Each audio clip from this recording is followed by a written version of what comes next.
Jesús habla de estos escritos diciendo que es su nuevo el nuevo evangelio de su voluntad. Si vamos viendo, esto es la explicación del evangelio. O sea, no es algo aparte, no es algo que sea extra, sino es la continuación lógica del evangelio. En el evangelio nos dejaron un telegrama de lo que es María, de lo que es Jesús y de lo que hizo Jesús. En el evangelio lo más a lo que llegamos es a la salvación del hombre. Y hemos vivido siempre pensando en salvarnos, pensando que Dios todo lo hizo por salvarnos. Perdón, estamos equivocados. Jesús lo que vino a hacer es salvarse Él. Salvarse Él. Porque sin el hombre, su reino nunca hubiera existido. Él viene a redimir su reino, porque para que Él pueda reinar nos necesita a nosotros, porque el reino de Cristo somos nosotros. Si no nos vuelve a poner en el plano original, o sea, si no nos regresa al punto de la santidad original, que es la santidad de Adán, Él nunca podría reinar en nosotros. ¿De acuerdo? Por eso es que la salvación es un bien secundario. Pero como era necesario eso, el bien principal o la finalidad principal, que era el reino, tiene que notificarse después. Primero se necesita la parte fundamental, que es la salvación. Para hacer una casa no empezamos por el techo, empezamos por los cimientos. Los cimientos no es lo principal, pero es lo primero y lo necesario para edificar la casa. Si no hay cimientos, la casa se puede caer. ¿Se entiende? Entonces aquí el cimiento del reino de Cristo en la tierra somos nosotros salvados. Somos nosotros reintegrados en la gracia, ¿sí? Y reintegrados en la amistad con Dios, obteniendo todo lo que Dios nos había dado en el momento de la creación. Y una vez logrado eso, ahora ya Él tiene todo el campo libre para que si nosotros queremos, Él pueda reinar en nosotros. Entonces, cuando decimos que el Espíritu Santo no tiene nada de sí, sino solamente la acción, aquí traspolándolo a la criatura. Por eso debemos llegar a nuestra nada y que solamente sea nuestra voluntad unida a la voluntad divina, o sea, llenarnos de Dios. Vamos a ponerlo en Luisa. Sí. O sea, no en nosotros. Okay. Bueno, a través de los escritos, ¿qué encontramos de Luisa? Nada. ¿Nada? O sea, no hay nada de Luisa más que sus amarguras por no tener a Jesús. ¿Sí? Pero de Luisa no tenemos absolutamente nada.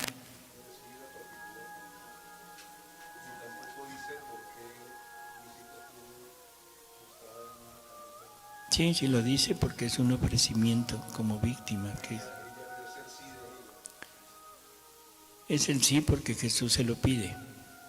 Y ella acepta estar en cama el resto de su vida.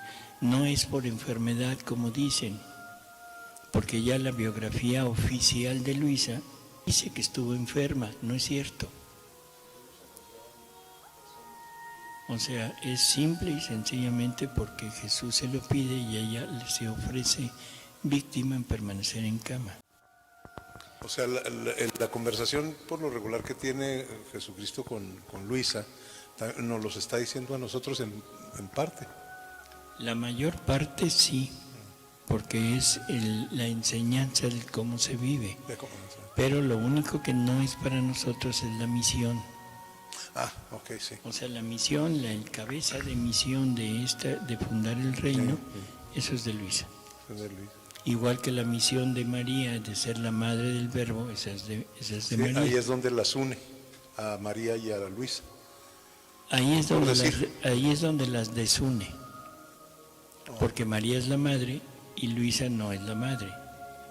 Luisa es la fundadora del reino de la divina voluntad en la criatura salida de pecado original.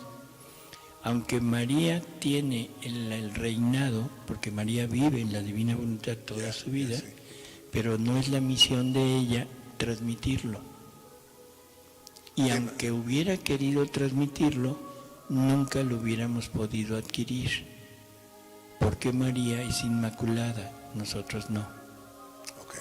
Entonces, por eso es que tiene que ser una criatura salida de pecado original, la que reciba esto primero, la que le pague al Padre por todo lo que el Padre pidió para volver a dar su voluntad. Lo que decíamos hace un momento, el Padre pide oraciones, actos de santidad humana para mandar al Verbo a redimir. Cuando se cumple, y se cumple en María por vivir en la divina voluntad que abarca a toda la familia humana, y que es la plenitud de los tiempos de la que nos habla el Evangelio, entonces María logra que venga ya el tiempo del Redentor. Cuando Jesús se va, nos deja la promesa del reino del hágase tu voluntad como en el cielo en la tierra. Pero el Padre vuelve a pedir actos de santidad humana, actos de petición, de anhelar el reino, que nos lo deja en el Padre Nuestro. ¿Cuántas veces se habrá rezado el Padre Nuestro desde que Jesús lo enseñó? Inimaginable, pero todos lo hemos recitado como pericos, Eso sí. porque nunca hemos sabido lo que estamos pidiendo. ¿Sí? Siempre es nada más Padre Nuestro que estás en los cielos, y mi mente jamás se pone en lo que estoy rezando. Las 7 partes. Por eso es que Luisa tiene que pasar y vivir primero la santidad humana, y en plenitud totalmente la santidad humana, para que desde esa santidad le pague al Padre por lo que el Padre había pedido. Actos de santidad humana, peticiones del reino desde el hombre, y esa es Luisa. Por lo tanto, es la segunda plenitud de los tiempos. La primera fue en el Evangelio, o sea, para que venga Jesús, y la segunda es en Luisa, para que venga el reino de la divina voluntad. Sí, no le preguntaba yo porque en un momento le dice Jesús a Luisa, te quiero pobrecita. Digo, pues en una camita, postrar en una cama, y lo estaba pidiéndole pobrecita, pues, ¿qué nos pedirá a nosotros? Que se vaya 64 años a la cama. Ándele. No. No, pues es que yo me preguntaba, bueno, esa inmovilidad, pues, que nos puede comunicar o enseñar a nosotros, pues, que en dónde está esa enseñanza, donde la personita queda postrada en una cama 64 años alimentándose de la Eucaristía. O sea, ¿qué nos comunica verdaderamente ese acto, esa cuestión a nosotros, pues? Bueno, que podríamos estar delgados, sin Sí, colesterol, ¿verdad? Sí. sin diabetes. Es que era lo que le decía yo, que se había dado un evento de trascendencia mundial en el mismo tiempo en donde Luisita, que son las, bueno, eso ya no sé si... Eso ya es coincidencia, no lo pongamos aquí porque nada más nos vamos como a distraer Bueno, del acto principal, que es Luisa ofreciéndose como víctima, de Luisa pagándole al Padre por todo lo que él quería, y de Luisa cumpliendo la voluntad del Padre, que es llegar a nuestra nada. Ese es como el punto principal. Todo lo demás es distracción. ¿De acuerdo? Entonces, yo creo que el punto es no llegar a la humildad, que es el primer paso. Pero ya dijimos que la humildad, en cierto modo, es soberbia, porque ya me abajé. Ahora ya soy humilde, quiere decir que antes era algo. Y el único humilde pues, es Jesús, porque es el único que es algo. ¿Qué quiere decir llegar a nuestra nada? Que eso es algo que a veces tampoco hemos entendido. Estamos diciendo que el Espíritu Santo no tiene nada de propio. El Espíritu Santo mal haría si llegara a presentarse como tal y decir, les voy a dar lo mío. No tiene nada de Él. Él es la conjunción del Padre y del Hijo. O sea, lo tiene todo. ¿Sí? Y esa es la imagen perfecta de lo que Dios quiere de nosotros, que sin ser nada, tengamos todo. Cuando tenemos un hijo, o sea, de repente un matrimonio, se embarazan y están anhelando al hijo. Cuando llega el hijo, ¿qué tiene el hijo de propio? Nada, es mitad padre y mitad mamá. ¿Sí? ¿Qué tiene de propio? Nada. A través del tiempo va a ir adquiriendo cosas, pero cosas que son actos del hijo. ¿Sí? Y eso lo va a ir separando de papá y de mamá. ¿Sí se entiende? Sí. Cuando el niño va creciendo se va separando. O sea, en el momento que nace es dependiente totalmente de ellos. Pero conforme va creciendo, su voluntad se va individualizando y va diciendo no, esto sí, quiero esto, y va viendo una brecha entre padres e hijos. Cuando llega a la adolescencia o ya a ser adulto, ahí a veces hay un rompimiento total entre el padre y el hijo. Eso es lo que nos ha pasado con Dios. En el momento que Dios nos creó, éramos nada, pero teníamos todo, porque estaba Dios en nosotros. Quería vivir nuestra vida, o sea que lo que fuéramos creciendo, fuera creciendo como hombre Dios, igual que Jesús. El Evangelio nos dice que Jesús crecía, ¿se acuerdan? Y la pregunta es, ¿el Verbo eterno crecer? Por supuesto, en la humanidad, porque su humanidad, Él es verdadero hombre. Y si es verdadero hombre, tiene lo mismo que nosotros. Y si es verdadero hombre, nació en la ignorancia. Pero en la ignorancia de lo que es el mal, de lo que es la voluntad humana obrante, porque siempre estuvo atado, no atado, sino unido a su propia voluntad divina, igual que María, que ya nos lo ha ido explicando. Entonces el Verbo eterno fue creciendo, sí, en actos, uniendo su voluntad a la voluntad divina, a su voluntad divina. Y eso le hacía crecer en su humanidad para irse acercando a la altura de su divinidad. No es grande porque sea Dios al mismo tiempo. Es grande porque creció, porque dominó a su voluntad humana, dominó todo lo que Él es, o sea, como hombre, y lo elevó al grado de divino. En algún lugar dice, no vuelvan a decir que no pequé por ser Dios. No pequé porque no quise pecar. Es diferente. Jesús tenía miserias, por supuesto que tenía miserias, porque si no, no sería verdadero hombre. Y Judas le dice, oye, ¿nunca has tenido deseos de mujer? Y Jesús le dice, Judas, tengo 30 años. ¿Qué le dijo? Por supuesto que he tenido deseos de mujer, pero lo he vencido. Y tuvo que pasar por todas las tentaciones para poder vencer y poder tener en él las virtudes humanas en grado supremo, unidas a su voluntad que las convirtieron en virtudes divinas. ¿Qué? En él,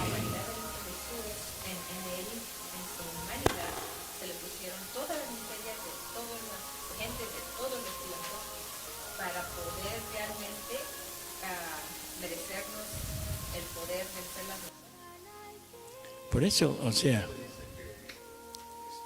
Con todos nuestros pecados. sí, pero eso es como decir que se puso una mochila con todos nuestros pecados.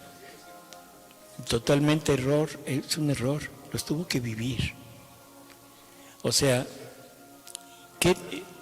¿cómo cargó los pecados de un violador? Sintió el deseo irrefrenable de violar, sintió en él el deseo de hacer el mal, sintió el deseo de pasar por encima de todo lo lógico y obligar a una persona a la fuerza a recibir su animalidad, su instinto. Eso lo tuvo que sentir él. Y ahora, con su voluntad humana, no divina, sino humana, pero humana unida a la divina, tuvo que vencer ese sentimiento y poner el acto contrario, o sea, el acto unido con Dios. Al mismo tiempo tuvo que sufrir en él todo el acto de la voluntad humana de la persona violada. ¿Qué sentimientos habrá tenido la persona violada? De odio, de venganza, de maldecirlo, de hacer la parte negativa de la persona que está siendo vejada.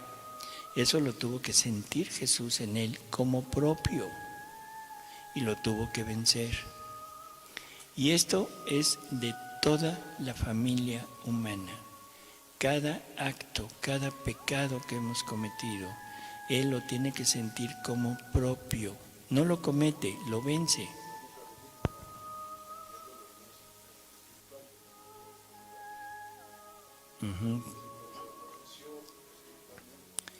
Y materialmente, el instinto de violar también es parte carnal. O sea, él es verdadero hombre y lo siente todo igual. No es la pasión de Jesús. Eso es otro absurdo que tenemos. Pensamos que por la grandeza, por la dignidad, por el decoro que tiene la persona divina, con el ser flagelado 39 flagelos, con el haber sido coronado con una coronita de espinas y con uno que otro golpe y caídas y 3 clavos, ya nos redimió a todos.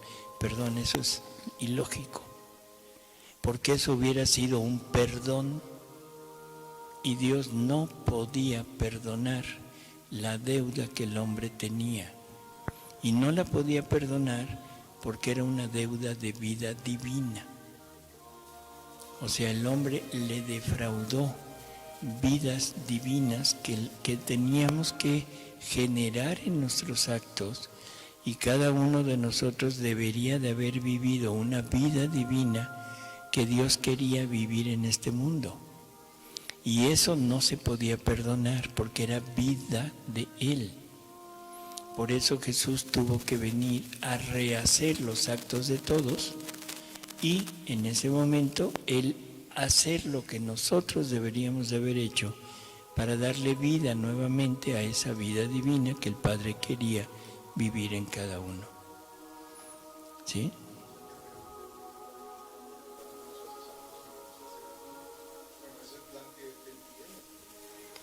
Así es.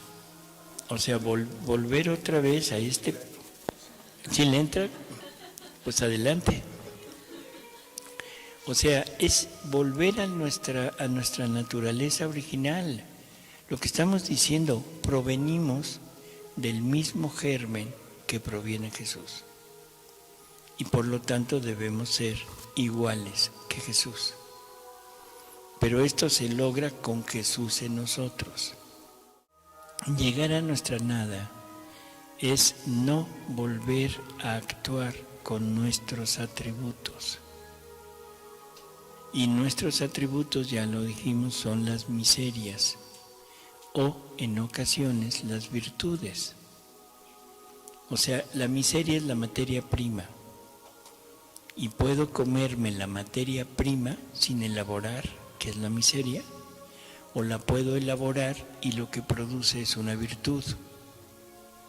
Entonces yo puedo usar esa materia prima ya sea para convertirme en malo o para convertirme en bueno, dependiendo de lo que yo quiera hacer.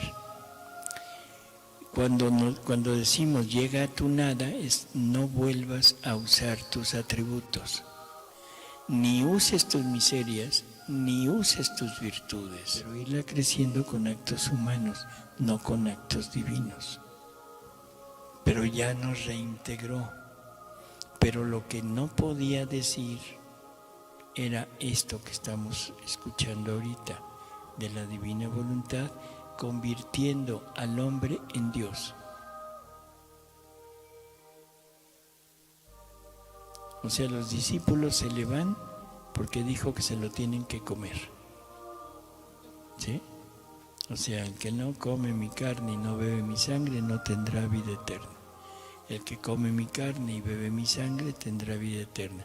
Y dijeron, este nos quiere convertir en caníbales. O sea, este está loco y mejor nos vamos.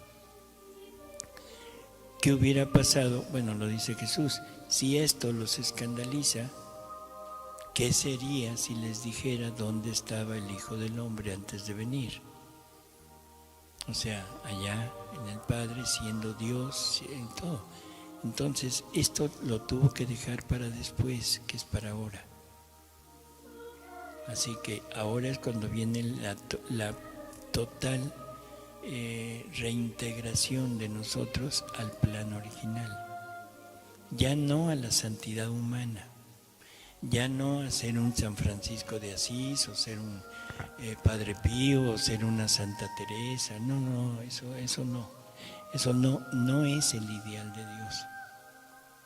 O sea, lo dejó como parte por mientras, sí, pero la idea de Dios es otra, es tener muchos Jesús. Creo que se entiende perfectamente cuál es esta Trinidad en la tierra. O sea, el Padre María, el Hijo Jesús y Luisa representando al Espíritu Santo, porque es la que tiene que transmitir todo lo que el Padre María y el Hijo Jesús lograron para todos nosotros. Entonces ahora Luisa nos transmite la naturaleza que ella recibió, que es la naturaleza divina, que es esto. O sea, es el cumplimiento de lo que nuestra doctrina nos enseña. Bueno, nos debería de enseñar, que nunca nos lo han dicho. Digo, está escrito. Por eso, no lo leímos, porque somos muy dados a tomar como verdad lo que nos dicen. Y no nos interesa educarnos. Pero si hubiéramos leído el catecismo y el evangelio bien leído, seríamos capaces de preguntarle al sacerdote, oiga, ¿y esto? O sea, ¿y esto?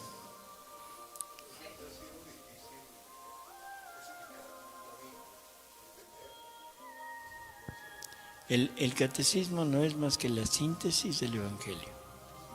Y si en el catecismo está que Dios nos quiere participar de su naturaleza, que nos quiere dar su vida divina, que nos quiere dar su voluntad, que nos quiere dar sus atributos, que nos quiere dar sus obras, perdón, es que ya se entendió. Ahora, ¿por qué no lo dicen? Porque no lo creen. Ese es el punto. Cuando uno llega con un sacerdote a decirle que Dios lo que quiere es divinizar al hombre, excuso decirle que lo van a correr de ahí, pero fácilmente.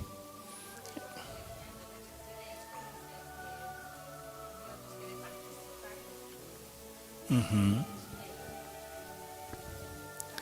eso, pero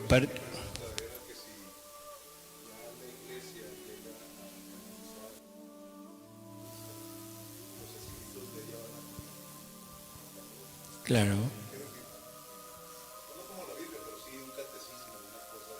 Ahorita la iglesia, de estos escritos, dice, son revelación privada, no necesitas darle fe, o sea, tener fe en ellos para salvarte. Así que te lo deja abierto. Incluso te puede llevar a la condenación. Totalmente de acuerdo. O sea, visto desde el punto de vista de iglesia, se está poniendo aparte y dice, no, espérate. Y todo eso que dice, de acuerdo, puede ser muy bonito, muy real, muy todo, pero necesita haber un consenso y necesita haber una aprobación. Desconocen la aprobación que tienen, o sea, la aprobación de un santo, que es San Aníbal y María de Francia, y de un arzobispo, que era el Monseñor de Leo, en el tiempo de Luisa. Así es, o sea, Monseñor de Leo pone el imprimatur y Aníbal de Francia pone el no hay objeción, el nil obstat. Pero eso la iglesia actual lo desconoce y dice, no, vamos a revisarlo de nuevo. Lo revisan de nuevo 4 veces, 2 en la diócesis y 2 en el Vaticano, y dicen, todo está bien. No hay problema. Pero ahora dicen, no, momento, es que hay cosas que son, ¿cómo digo? No. Ay, se me fue la palabra, pero más o menos hay Alzheimer, que esto es lo que hay.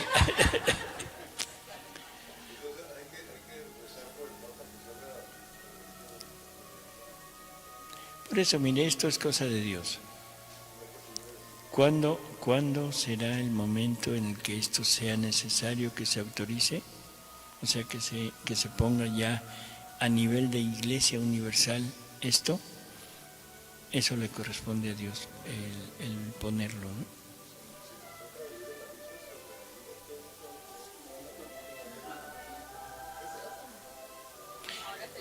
Dicen que hay ciertas ambigüedades en estos escritos. Ambigüedades. Entonces, a pesar de los nil obstat, del imprimatur, de los nil obstat de imprimatur que tienen en el mundo, porque ya varios obispos han dado su anuencia a esto, ahora se dice que hay que revisar nuevamente por esas ambigüedades. Como sea, no hay problema, cuando sea. Ahora, yo lo diría de esta manera y yo sé que puede ser muy criticable lo que voy a decir. San Pablo nos dice, hay que revisar las revelaciones privadas. ¿Sí? Saquen lo bueno y desechen lo malo. O sea, son difíciles, pero saquen lo bueno y desechen lo malo. En Luisa, si hubiera algo que nos aleja de lo que debemos ser, vamos a tomar como verdad el credo. Si hay algo en Luisa que me aleje del credo, dejo a Luisa. Pero al contrario, todo me lleva a sumergirme y a entender el credo. Todo me lleva a amar más a María, a amar más a Jesús, a amar más a mi iglesia. Y entonces la pregunta es, ¿será malo? ¿Esto será del enemigo? Por supuesto que no. Por lo tanto, yo tengo la libertad dada por la Iglesia, o sea, desde Pablo VI quitó el decreto de que estaba prohibido leer cosas que la Iglesia no autorizara. Ya no hay ese decreto, yo puedo leer lo que sea. Entonces, ahora la decisión depende de mí. ¿Qué tanto encuentro de bueno y qué tanto encuentro de malo? Si yo encontrara algo que desmiente las verdades fundamentales de la Iglesia, lo dejo. Pero como no hay nada que desmienta, sino al contrario enriquece, aclara, no tengo ningún inconveniente en decir, no importa que Luisa no esté beatificada, Para mí esto es real. Bueno, esta lectura fue de abril 14 de 1923.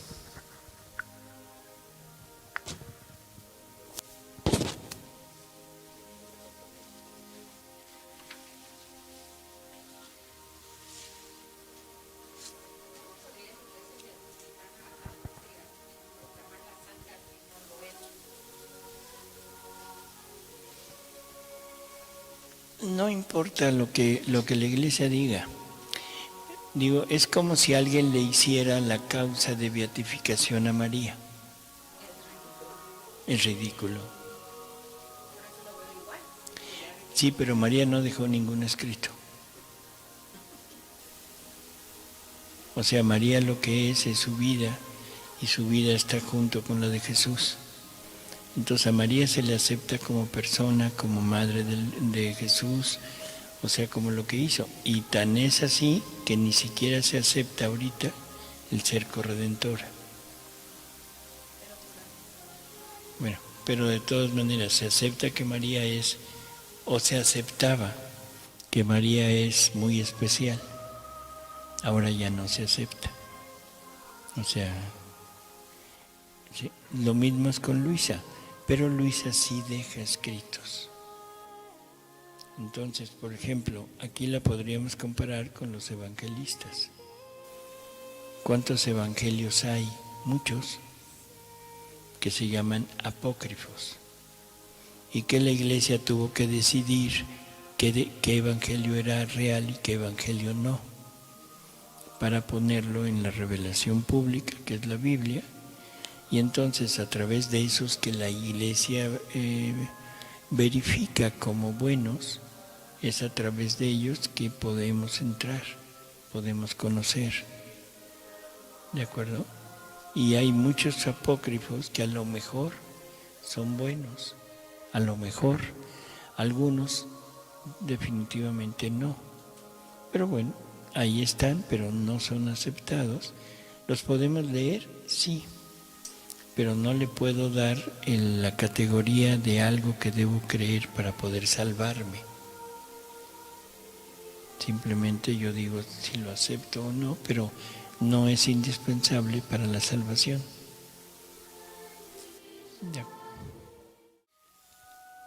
La Luisa tiene un carácter muy raro, muy tímida y muy miedosa desde niña. Entonces el papá de ella fungía como el capataz, vamos a decirlo así, de una hacienda que estaba muy cerca del lugar donde ella vivía, allá en Italia, en Corato. Y ella era tan miedosa que cualquier cosa que veía, cualquier cosa que le salía de lo común, ella pensaba que era el demonio. Y Luisa estaba rece y rece y rece continuamente. Rezaba Padres Nuestros, Aves Marías, le rezaba un Padre Nuestro a cada santo que ella conocía. En fin, se la pasaba rezando. Luego, en el campo, o sea, el viento, el moverse de las hojas, pensaba que era el demonio y se ponía a rezar y rezar y rezar. No jugaba, no nada. Aparte era muy penosa. O sea, no podía tolerar la cercanía de alguien. O sea, las manifestaciones de afecto de las personas, ni siquiera de su mamá.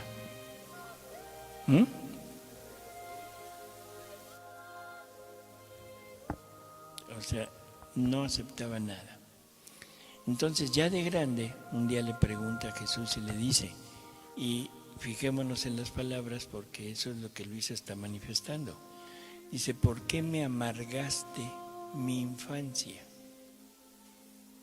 Me amargaste, o sea, ella se siente que no pudo disfrutar de su infancia por ese carácter tanto de vergüenza como de miedo. Y Jesús le dice, mira, la razón es muy fácil. Mi amor es muy celoso y no quería que nadie penetrara en ti ni que tú penetraras en otro, te quería para mí solo. ¿Sí? ¿Por qué la quería para él solo? Porque primero quería hacer una obra muy grande que iba a ser para beneficio de todos. Por lo tanto, ahora Luisa está para entrar en todos. Lo que no quiere es que la voluntad humana se centre en alguien, porque en ese momento ya se divide el afecto. El afecto es totalmente... Si la voluntad humana se adhiere a una persona, se fija en una persona, por ejemplo, usted se fija en su papá o en su mamá, o sea, entonces ya el amor que debería de darle a Dios lo está dividiendo. ¿Sí? Si usted se diversifica más y ya no solamente habla a su papá, ama a su papá, sino a su mamá, a su novia, a su esposa, a sus hijos, el amor se va fraccionando.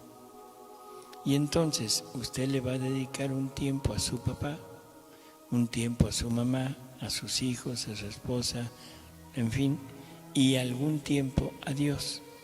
Ya no es totalmente a Dios.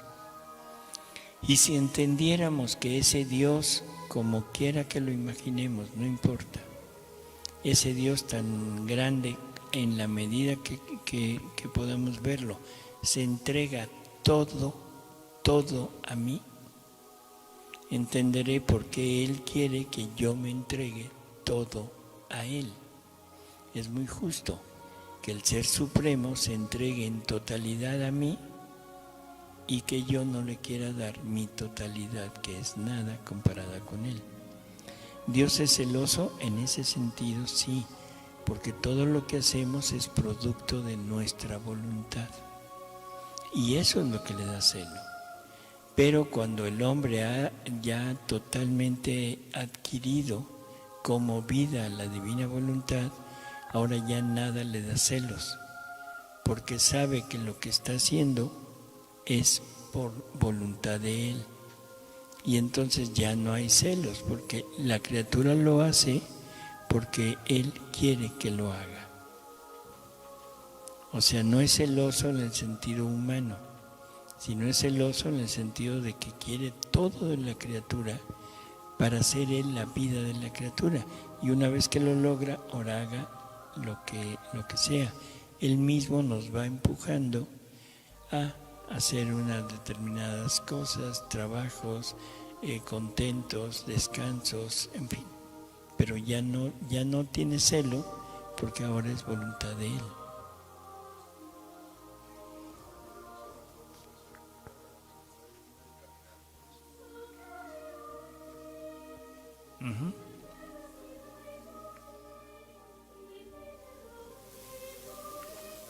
Lo tienen que hacer verbalmente, con los brazos en alto y la pierna levantada.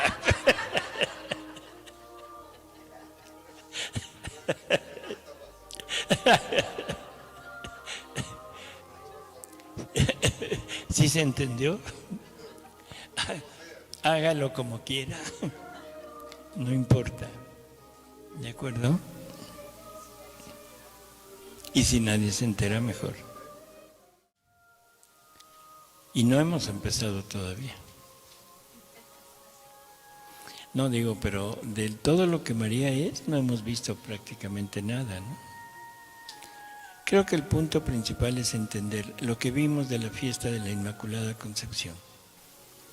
O sea, es el renacimiento de la divina voluntad en la tierra. Ese es y el renacimiento de todos nosotros. O sea, nosotros habíamos quedado muertos a la gracia por el pecado de Adán. La separación, o sea, de vida divina y de voluntad divina en el ser humano. Por lo tanto, nadie podía volver a Dios. Por eso todos los santos del Antiguo Testamento tuvieron que irse al seno de Abraham. No pudieron entrar al cielo. Ni los santos más santos. O sea, un Abraham, un Moisés, un Isaías, en fin, ni siquiera San José. O sea, la santidad de ellos era una santidad totalmente humana, pero privada de la gracia. Por lo tanto, no podían entrar al cielo. ¿Sí? ¿Mandé? El buen que tiene. Claro, porque ya se había completado la redención. Claro, la muerte de él. No, eso ya es la parte que nos deja para acá. En el momento que él muere, ¿qué dice antes de morir? Todo está consumado, todo está hecho. En ese momento la redención ya se hizo y en ese momento, en el momento que Jesús muere, el buen ladrón puede entrar al cielo junto con él y él baja al seno de Abraham para sacar a todos los buenos del Antiguo Testamento. ¿Qué? Por supuesto que no. Por supuesto que no. Es una mala traducción. O sea, ¿a qué tenía que bajar Jesús al infierno? A nada.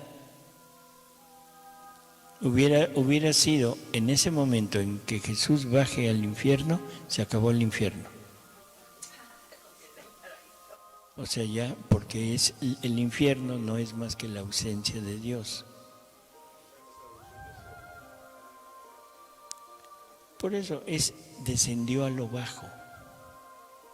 A lo bajo, eso está implicando el seno de Abraham, que es en donde estaban todas las almas, en que no había ni gozo ni pena, sino simplemente era una espera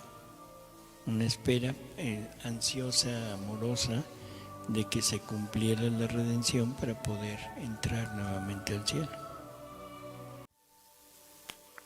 ¿Está mal? O sea, vuelvo a repetir, si Jesús baja al infierno, hubieran sido dos actos totalmente ilógicos. Primero, el infierno deja de ser infierno. Y luego, como se tiene que ir sin los condenados, es dejarles una tortura mayor. Por eso, imagínense que no lo tienen y de repente llega, les imparte amor, aquellos se sienten totalmente refrigerados y luego les dice, ¿y qué creen? ¿A poco creen que me voy a quedar? Nanay, ahí nos vemos.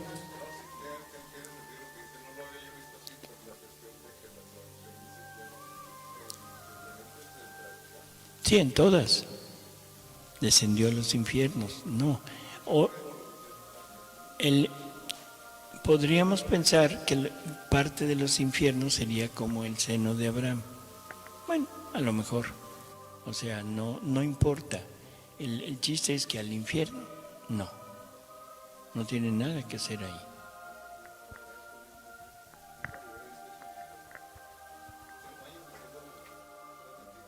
Pues ahora empiece a recordar a quién se lo ha dicho y llega y le dice, oye, fíjate que hace 35 años te dije mentiras.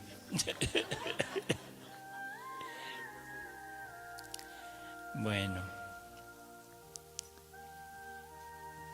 hija mía, tú debes saber que mi mamá celestial pudo concebirme a mí, Verbo eterno, en su seno purísimo, porque hizo la voluntad de Dios como la hacía Dios. Ojo con eso. El Padre Nuestro es exactamente lo que nos dice, que ya lo cambiaron. El Padre Nuestro original dice, hágase tu voluntad, como en el cielo, así en la tierra. El cómo ya me dio el modelo de cómo se debe hacer la voluntad de Dios aquí. Pero como no lo entiendo o lo quise cambiar, no sé por qué, ahora dice, hágase tu voluntad en el cielo como en la tierra, o en la tierra como en el cielo. Lo que está diciendo es que se cumpla la voluntad de Dios aquí y allá, que se obedezca la voluntad de Dios aquí y allá. Ya no tenemos el modelo. Igual que aquello de sean santos como mi Padre Celestial es santo. No se entiende y ya se le cambió. sean perfectos porque mi Padre Celestial es perfecto. Desnaturalizaron totalmente esas dos frases. Y en esas dos frases está encerrado la divina voluntad, está encerrada la divinización del hombre. O sea,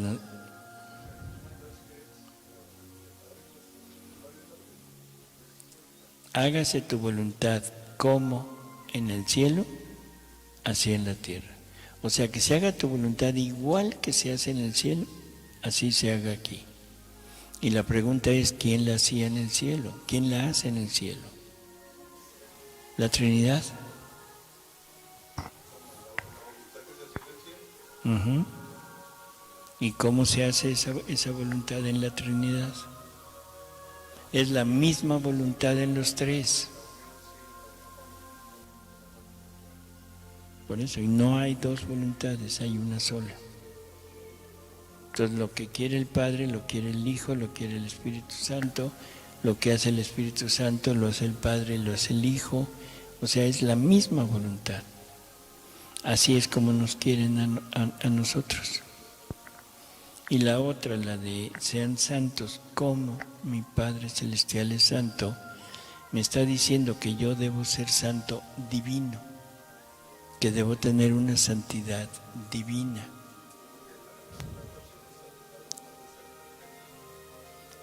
Porque mi Padre es perfecto.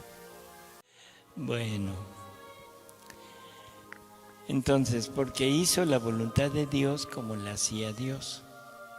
Todas las demás prerrogativas que poseía, virginidad, concepción sin mancha original, santidad, mares de gracia que poseía, no eran medios suficientes para poder concebir a un Dios, porque todas estas prerrogativas no le daban ni la inmensidad ni la omnividencia para poder concebir a un Dios inmenso que todo ve, mucho menos la fecundidad para poderlo concebir. En suma, habría faltado el germen para la fecundidad divina. En cambio, con poseer al supremo querer como vida propia y con el hacer la voluntad de Dios, como la hacía Dios, recibió el germen de la fecundidad divina y con ello la inmensidad, la omnividencia, y por eso en modo connatural me pude concebir en ella. No me faltaba ni la inmensidad, ni todo lo que a mi ser pertenece. ¿Qué dijo? La pregunta de todos los momentos. ¿Qué dijo?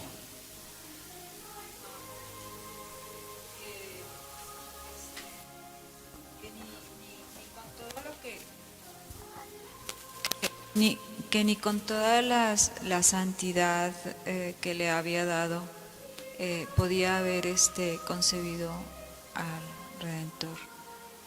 Ni siquiera la inmaculadez. Ni siquiera con todas las prerrogativas, toda todos su los dones, santidad, todos los todas dones, las prerrogativas no eran suficientes. no eran suficientes, que tenía que recibir la fecundidad divina. Y esa solamente la puede recibir de Dios, viviendo continuamente en la divina voluntad. O sea, haciendo vida continua. ¿Eso lo leyó? ¿Sí? Ok. Lo voy a volver a leer para que se entienda. Dice, mi mamá celestial pudo concebirme a mí, Verbo eterno, porque hizo la voluntad de Dios como la hacía Dios. ¿Sí? Todas las demás prerrogativas no eran suficientes.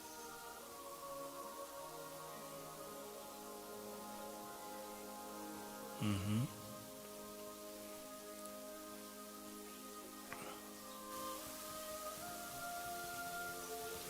Y luego dice, en cambio, con poseer al supremo querer como vida propia. ¿Qué es el supremo querer?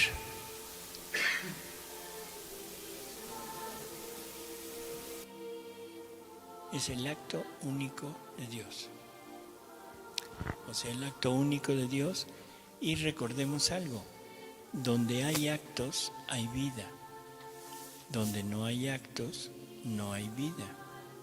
Entonces, los actos de Dios, ese conjunto de actos de Dios, que es el querer divino, representa prácticamente la vida divina.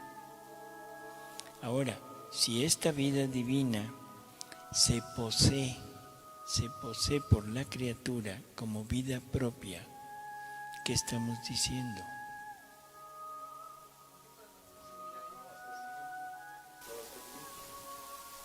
No los puedo, ya los tengo. Es voluntad del Padre que nosotros tengamos como propio el querer divino. Sí, pero a ver, otra vez. En cambio, con poseer al supremo querer como vida propia y con el hacer la voluntad de Dios como la hacía Dios, recibió el germen de la fecundidad divina. O sea, hacer la voluntad de Dios como la hace Dios, eso es vivir en la divina voluntad. Pero lo otro, o sea, en cambio, con poseer al supremo querer como vida propia. La vida divina se vuelve ahora vida nuestra. Y por favor, esto hay que pensarlo varias veces. O sea, el querer divino, la vida divina, se vuelve mi propia vida. Y yo voy a funcionar con la vida divina. Por lo tanto, esa vida divina puesta en mí, lo que está generando son vidas divinas continuas. Esa es la fecundidad, que decíamos ayer que Dios quiere una prole, o sea, quiere múltiples hijos. Y nos asocia en esa empresa de poblar el cielo con hijos de Él. Y siempre lo habíamos puesto en los hijos naturales que tenemos. Y bueno, son hijos de Dios, deberían ser hijos de Dios, pero en muchas ocasiones no lo son. O sea, se separan también. Lo que estamos hablando y lo que Jesús está queriendo decir es, cada acto tuyo se va a convertir en una vida divina. Por lo tanto, cada acto tuyo es un hijo mío.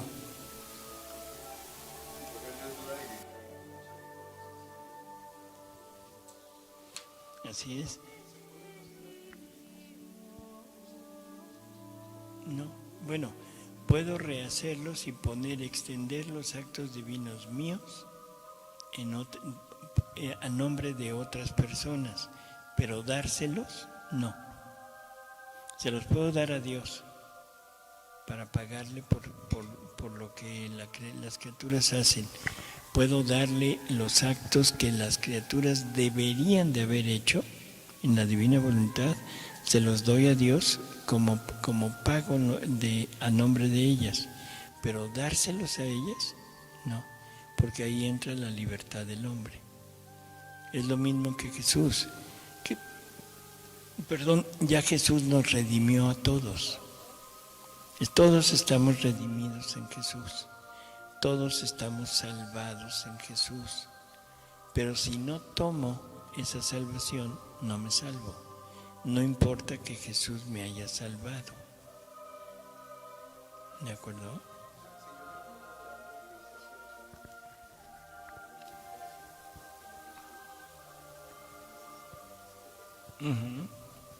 Y toda nuestra vida. O sea, recordemos que el vivir en la divina voluntad nos saca del tiempo y nos injerta en la eternidad. Así. Entonces lo que quería yo decir hace un momento, o sea, esa mochila o esa joroba de vida humana que traemos cargando, La divina voluntad se corre hacia atrás en nuestra vida y va marcando como divino todos los actos que hemos hecho. ¿Sí? Va poniéndoles el sello de vida divina. Por lo tanto, en el momento que la criatura muere, se lleva una vida divina completa. Pero todo lo que el Espíritu Santo rehizo hacia atrás no tiene mérito para mí, porque yo no actué, sino es la divina voluntad llevándolo a cabo.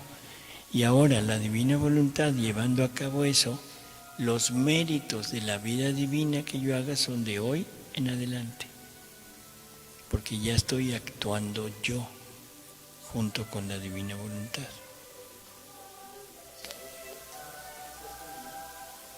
Toda su vida.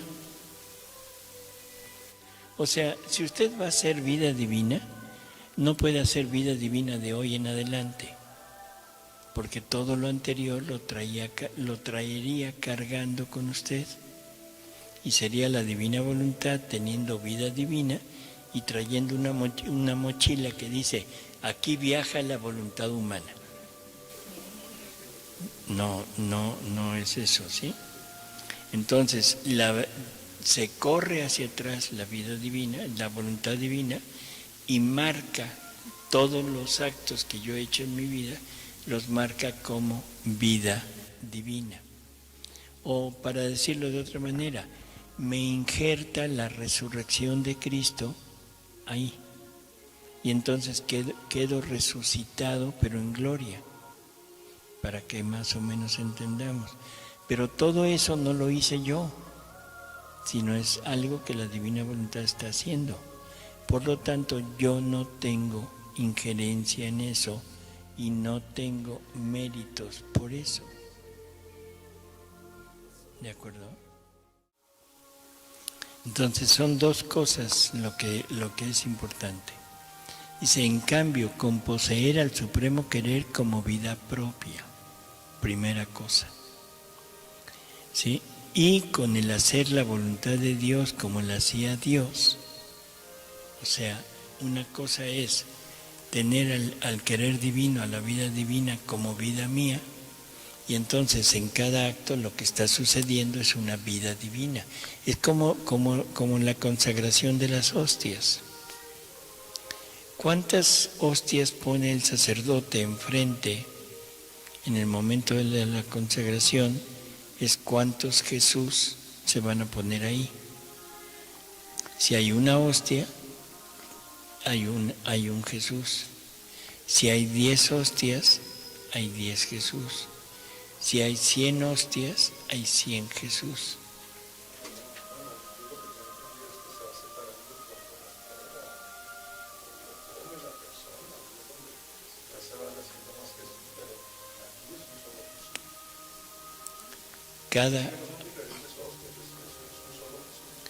Un solo Jesús puesto en diferentes hostias.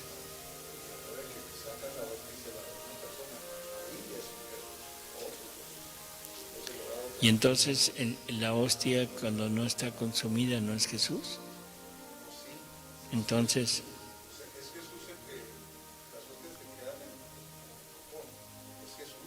sí, sí, en cada hostia. Por favor, ¿qué pasa en el momento de la transubstanciación? Es un Jesús, hay un solo Jesús, pero un Jesús que se pone en cada hostia,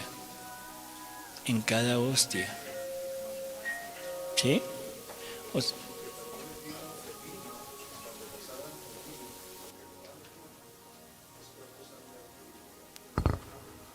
Discúlpame. Creo que ya me voy a callar porque estoy hablando por las anteriores. Sí, me entiendo. No sé, Doc, dígame usted. ¿Otro coscorrón o qué? Otras mentiras que decía. Es que la cosa es que al altar sube pan y vino. Sí, y del señor, altar. pero a ver, momento, yo creo que ya es tiempo de poner las cosas en claro. Es un solo Jesús, pero un solo Jesús que se multiplica en cada hostia. Por favor, eso hay que entenderlo. En cada hostia está Jesús, entonces no veo cuál sea el problema. A la hora que yo recibo en la hostia, estoy recibiendo a un Jesús. Pero usted también en el momento de recibir la hostia está recibiendo a un Jesús que aunque es el mismo, pero es individual, es para usted todo un Jesús completo y para mí es un Jesús completo. Por eso a la hora de recibirlo. Y antes de recibirlo también.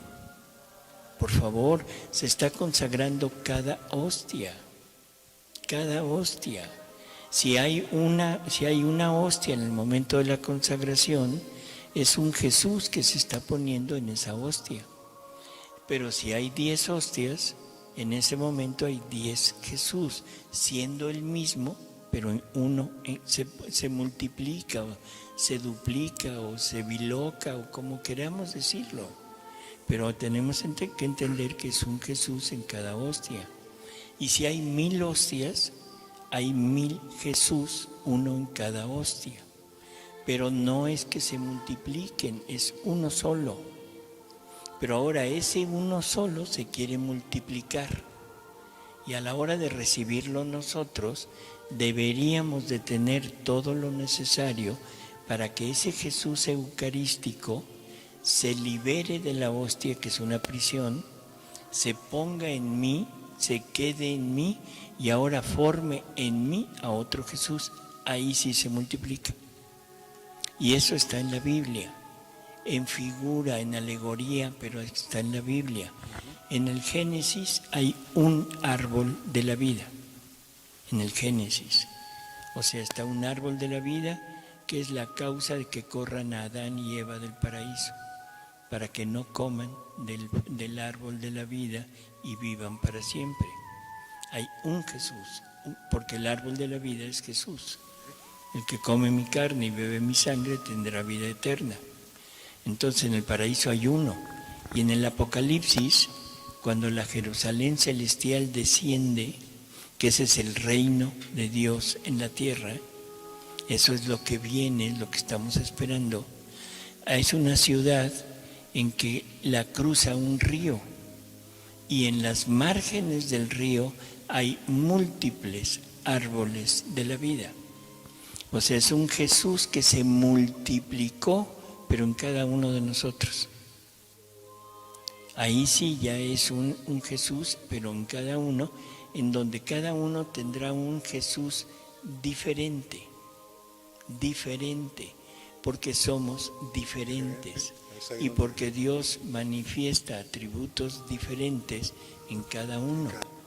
Por lo tanto, es un Jesús diferente, pero en las hostias es el mismo, pero el mismo puesto en tantas hostias como en tantas vidas como hostias hay.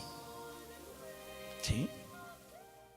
Cuando al altar sube el pan y el vino, y después de la transustanciación, baja Cristo, baja Jesús. Pero baja ¿a dónde? Al pan y al vino. Se hace la transustanciación, ¿Y qué quiere decir eso? se transforma ¿En qué? en el cuerpo, la sangre, el alma y la divinidad, ¿En dónde? en el vino y en el pan. En cada hostia y en cada gota de vino. ¿Sí o no? Sí, Porque en todo. si no, no tendría sentido el cuidar las partículas que pueden caer. Que son en Jesús. el momento, en cada partícula es un Jesús. Oh. Por eso es que la comunión en la mano no es muy recomendable.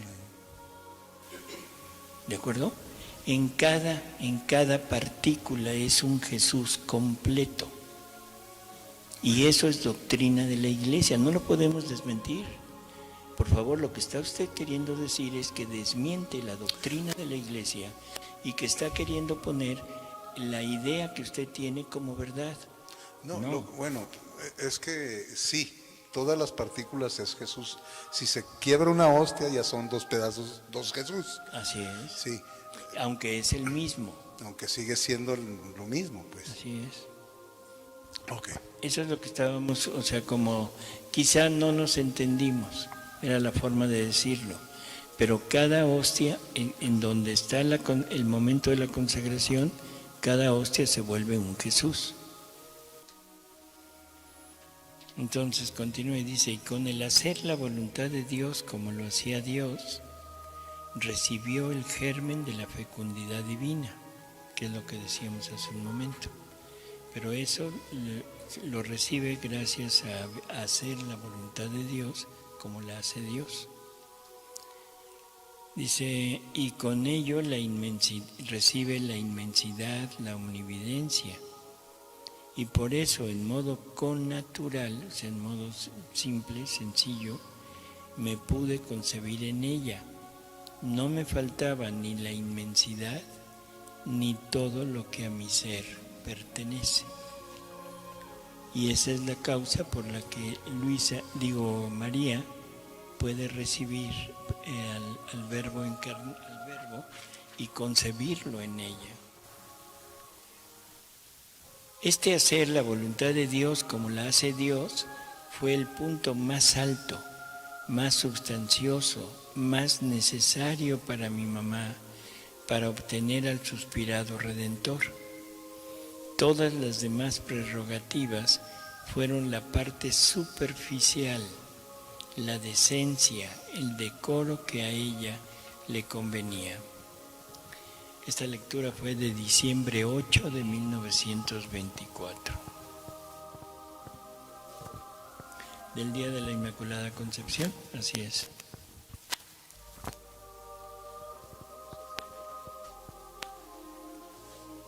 Bueno, o sea, la primera vez que ella habla de la Inmaculada Concepción es en Lourdes. En Lourdes. Ella se muestra como yo soy la Inmaculada Concepción. Y fue en el año...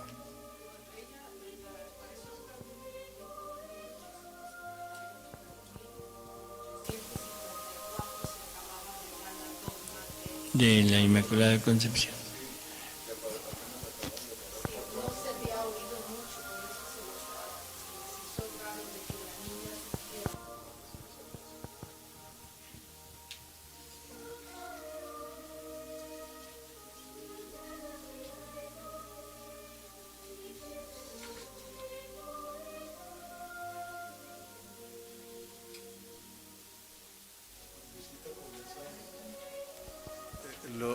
Lo de Luisita comienza en 1900 o 1800 algo.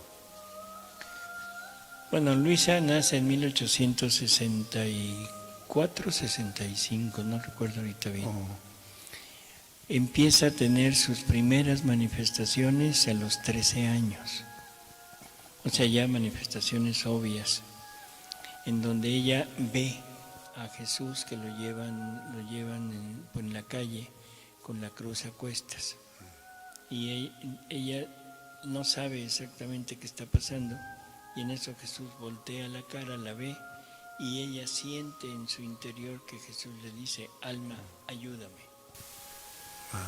Y de ahí empieza ese camino poco a poco, de empezar a tener esa relación de revelaciones, de tanto de María, que le pide que le ayude a su hijo, como de Jesús mismo.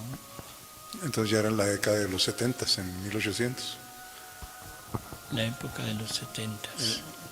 Pues si nació en 1864, algo así, 13 años después ya andaba en la década de los 70. O sea, sí. Ay, discúlpenme, es que soy medio matemático.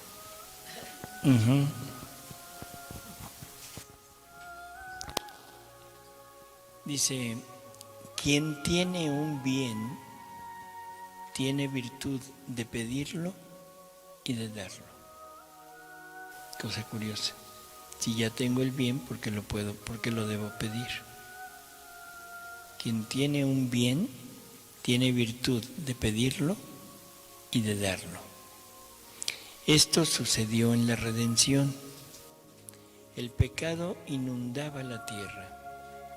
El mismo pueblo llamado pueblo de Dios era el más pequeño pueblo, y que si parecía que se ocupaba era en modo superficial, pero no que poseían en ellos la vida de aquel Redentor que pedían. Se puede decir que se ocupaban, como se ocupa hoy la Iglesia, las personas sagradas y religiosas, con recitar el Padre Nuestro, pero la plenitud de la vida de mi voluntad que pedían en el Padre Nuestro no está en ellos, así que la petición se queda en palabras, no en hechos. Esto es tremendo lo que está diciendo. No sé si se entendió.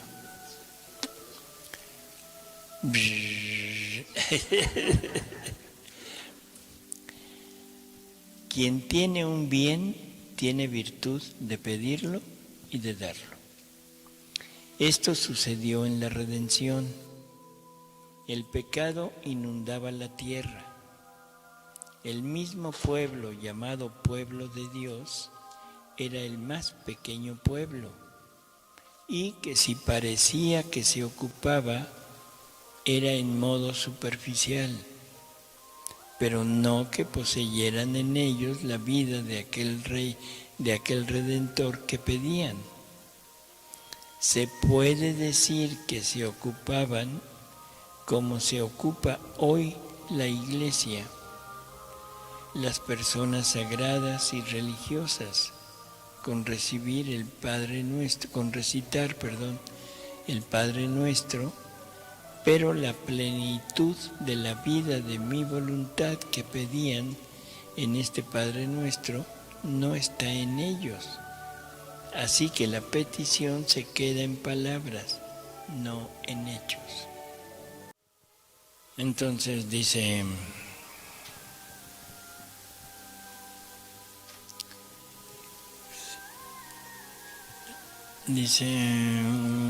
inundaba en la redención, el pecado inundaba la tierra. El mismo pueblo llamado pueblo de Dios era el más pequeño pueblo, y que si parecía que se ocupaba del reino de Dios, era en modo superficial, pero no que poseyeran en ellos la vida de aquel Redentor que pedían. Se puede decir que se ocupaban como se ocupa hoy la Iglesia, las personas sagradas y religiosas, con recitar el Padre Nuestro. Pero la plenitud de la vida de mi voluntad que pedían en el Padre Nuestro no está en ellos. Así que la petición se queda en palabras, no en hechos.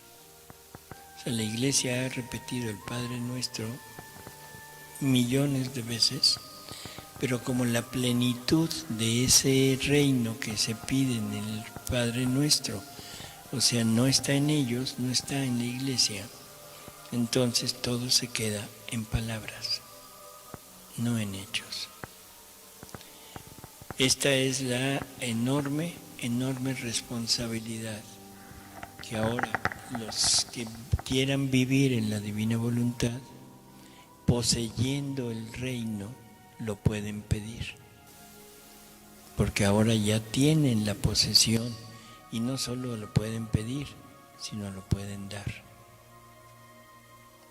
O sea, el dar no quiere decir imponer, pero quiere decir ponerlo a disposición de todos, explicando qué es el reino. No nada más como algo utópico del reino de Dios que generalmente se confunde con un reino humano. Y que posee el reino, dice que lo puede dar, lo puede pedir y lo puede dar. Entonces, ese dar el reino no es necesariamente que se lo voy a dar a fulanito de tal y va a recibir el reino. No es así. o sea, las cosas no se pueden imponer, acordémonos de eso. Ni siquiera la redención de Jesús se nos puede imponer. O sea, el mismo San Pablo lo dice y queda muy claro. Tenemos que completar en nosotros lo que le faltó a la pasión de Jesús. Y lo único que le faltó a la pasión de Jesús soy yo. O sea, Jesús me redimió, pero sin mí. Ahora yo necesito ir y tomar todos los actos que Jesús hizo por mí, ponérmelos y vivirlos yo.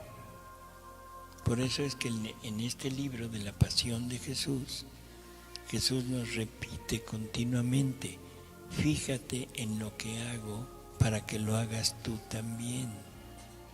Si no lo haces tú, no te salvas. Si no tomas mis actos, si no tomas mi redención como tuya, como vida tuya, no te salvas. Necesitamos revestirnos de la pasión de Jesús. ¿De acuerdo?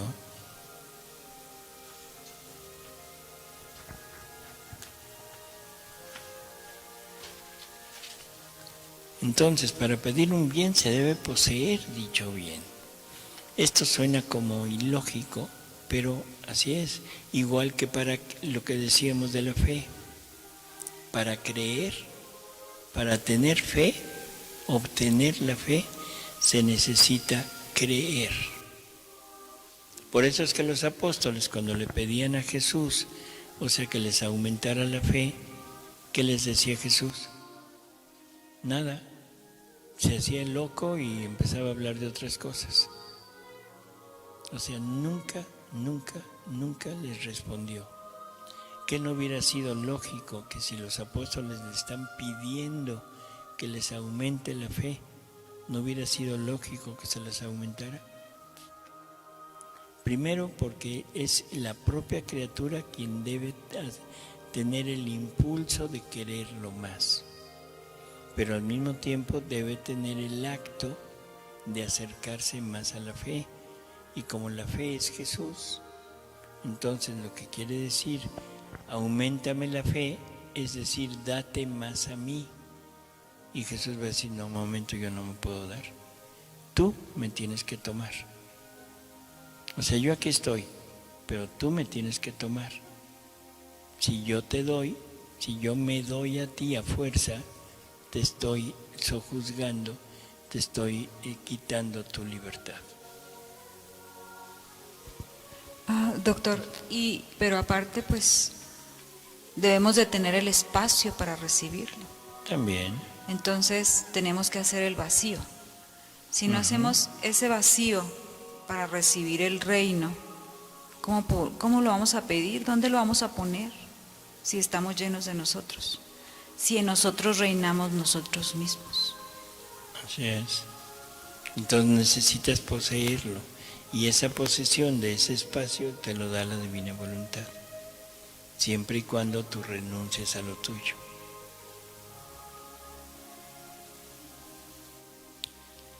Dice, por eso, cuando vino la reina del cielo que poseía la plenitud de la vida divina, todo lo que pedía para el bien de los pueblos, movió a Dios, lo venció, no lo hizo decidir, y a pesar de los males que existían, vino el Verbo eterno a la tierra por medio de aquella que ya lo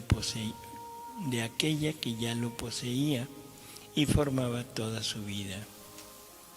Con la plenitud de esta vida divina pudo mover a Dios y vino el bien de la redención, lo que todos los demás no pudieron obtener todos juntos. Lo pudo obtener aquella, la soberana reina, que había conquistado primero en sí misma a su Creador la plenitud de todos los bienes que pedía para los demás, y siendo conquistadora tenía virtud de poder conseguir y dar el bien que poseía. Hay gran diferencia, hija mía, entre quien pide y posee y quien pide y no posee la vida divina. La primera pide con derecho, la segunda a título de limosna. Y a quien pide a título de limosna se le dan las monedas, a lo más algunas liras, pero no reinos enteros. En cambio, quien pide con derecho, posee, es ya dueña, reina, y quien es reina puede dar el reino, y siendo reina tiene su imperio divino en Dios para conseguir el reino a las criaturas.